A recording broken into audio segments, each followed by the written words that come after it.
just that a lot of the comments that we've heard didn't directly connect to what we're voting on. A lot of different concerns and just worries about the future. I heard the idea that this was going to affect all the neighborhoods in the city. It's not.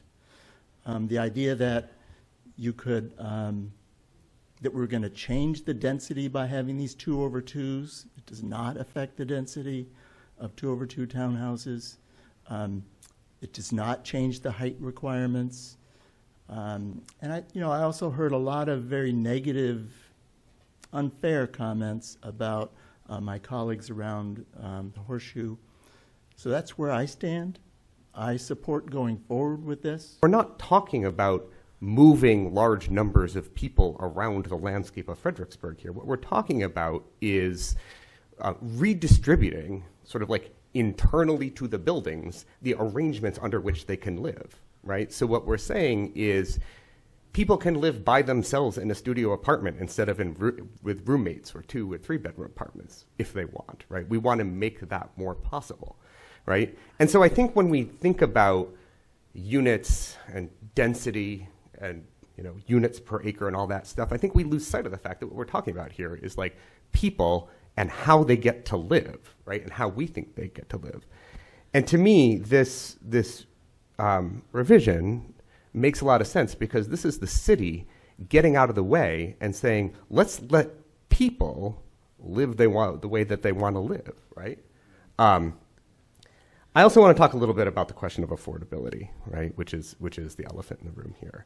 And I think when we think about affordability, we have to remember that not taking action is also a decision, right? To not do something is to take a decision, right? Which means that when we think about the impacts of an ordinance like this on affordability across the city, we have to consider the counterfactual. What would happen if we don't do anything, right? Or if we're looking retrospectively over the hundreds of units built over the past couple of years, what would have happened had those units not been built, right? And I heard a lot of people here saying tonight, we've built all these units and housing costs went up anyway. And I think the basic laws of supply and demand suggest had we not built those units, the housing costs would have gone up more, right? Basic laws of supply and demand suggest that we bent that curve. Maybe we didn't bend it enough, right? And I think that is absolutely true. We have not bent it enough, right? But to say that it hasn't, that causing costs have still gone up, right? I think does not mean we have done nothing, right? Because in an alternate world in which we built nothing, we would have been in a worse situation than we're in now. The opportunity of choice that is part of my moral decision making when it comes to housing, and the idea that not everyone can afford a single family home at any given time, and that is not going to be a viable option for everyone. And so providing that opportunity of choice, to me, is the morally correct path. And as we're going down this path, I'm hoping that we can continue to make these marginal improvements so that we can see these marginal changes to the city, I believe for the better, without this big bang. It's not dropping a bomb on the city of Fredericksburg.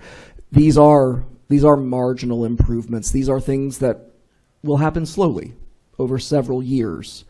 And that's how it should be. I love Fredericksburg.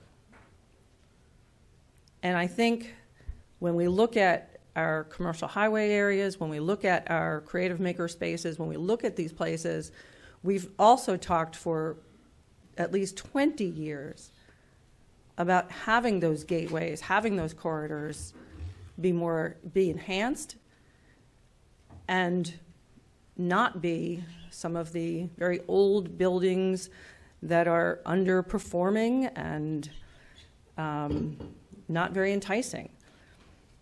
I heard a little bit about, that we need to encourage more commercial growth. The reality is that, and I think we all know that commercial growth is changing. The markets have changed. The big box stores have changed. The again, what used to line Route 3, Route 1, some of the creative makerspace area, just is not in demand. The housing stock we have just does not fill the needs of people who live and work in Fredericksburg. We are not looking, I have not looked at this ordinance as the answer to all affordability needs. It's not. It is there for housing needs. We are looking at other projects that may address affordability more. This is not that. This is housing needs for people who live here, to retain even a lot of our young people who can't move back to Fredericksburg to find a place to live. Again, I have talked openly about redevelopment of these areas for years. And I'm a little surprised that it comes as a big surprise to many people.